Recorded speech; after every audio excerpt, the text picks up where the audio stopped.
যে কোনো প্রয়োজনে ক্রিকেটাররা ছুটে যায় তার কাছে। সবশেষ বোর্ড সভা নির্বাচনে পরিচালক পদে নির্বাচন করলেও নির্বাচিত হননি। ক্রিকেটের অত্যন্ত কাছের মানুষকে একরকম দূরে সরিয়ে রেখেছিল ক্রিকেট বোর্ড। সরকার পতনের পর ক্রিকেট বোর্ডে পরিবর্তনের হাওয়া লাগে, দাবি ওঠে বোর্ড সংস্কারের। তবে আইসিসির বিভিন্ন বিধিনিষেধের কারণে হুটহাট বড়সড় পরিবর্তন আনা সম্ভব নয়। মূলত পরিচালকদের পদ থেকে পদত্যাগ করেছিলেন জালাল ইউনুস। এনসিসি মনোনীত পরিচালক ছিলেন তিনি। জানা গেছে এনসিসি মনোনীত আরেক পরিচালক আহমেদ সাজ্জাদুল আলম ববি স্বেচ্ছায় পদত্যাগ না করলেও তাকে সরিয়ে দেওয়া হয়েছে। শূন্য 2 পদের একটিতে বসানো হয়েছে নাজমুল আবেদিন ফাহিমকে। ফাহিম আগে থেকে ক্রিকেট বোর্ডে কাজ করতে আগ্রহী ছিলেন। দায়িত্ব নেওয়ার পর নিজের পরিকল্পনাও জানিয়েছেন অভিজ্ঞ এই ক্রিকেট কোচ এবং বিশ্লেষক।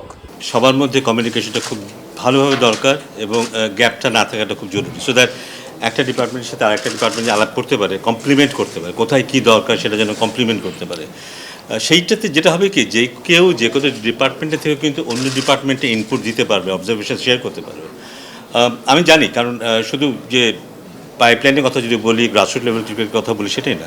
বাংলাদেশ ওভারঅল ক্রিকেট নিয়ে আমার গত 20-25 বছর ধরে আমি চিন্তা করেছি, এবং সেই চিন্তা 1-2 ঘন্টা না, কিন্তু প্রত্যেক দিন অন্তত 10 ঘন্টা করে আমার মনে হয় তাই।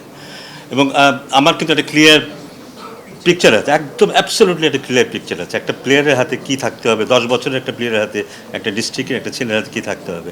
সেখান থেকে সে যখন 12 বছর 13 বছর পরে ন্যাশনাল টিমে থাকবে, তার পাথওয়েটা কেমন হওয়া উচিত, সেখানে কী কী থাকতে হবে, আলটিমেটলি সে ন্যাশনাল টিমে প্লেয়ার হবে।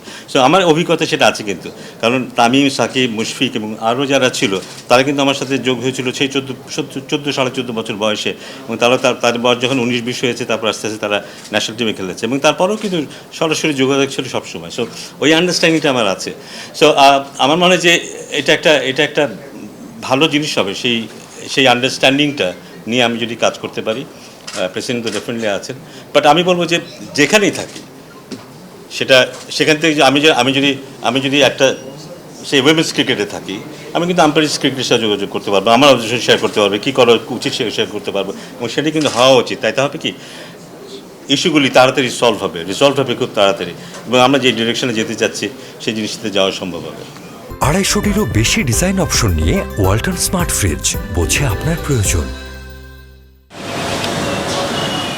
এতদিন মানুষ যাকে ক্রিকেট বোর্ডে চাইতো, সেই মানুষটাই এখন সেখানে। তিনি দেশের ক্রিকেট সমর্থকদের হতাশ করবেন না, এতটুকু আশা তো করাই যায়। মাহরুজ প্রত্যয়, অলরাউন্ডার।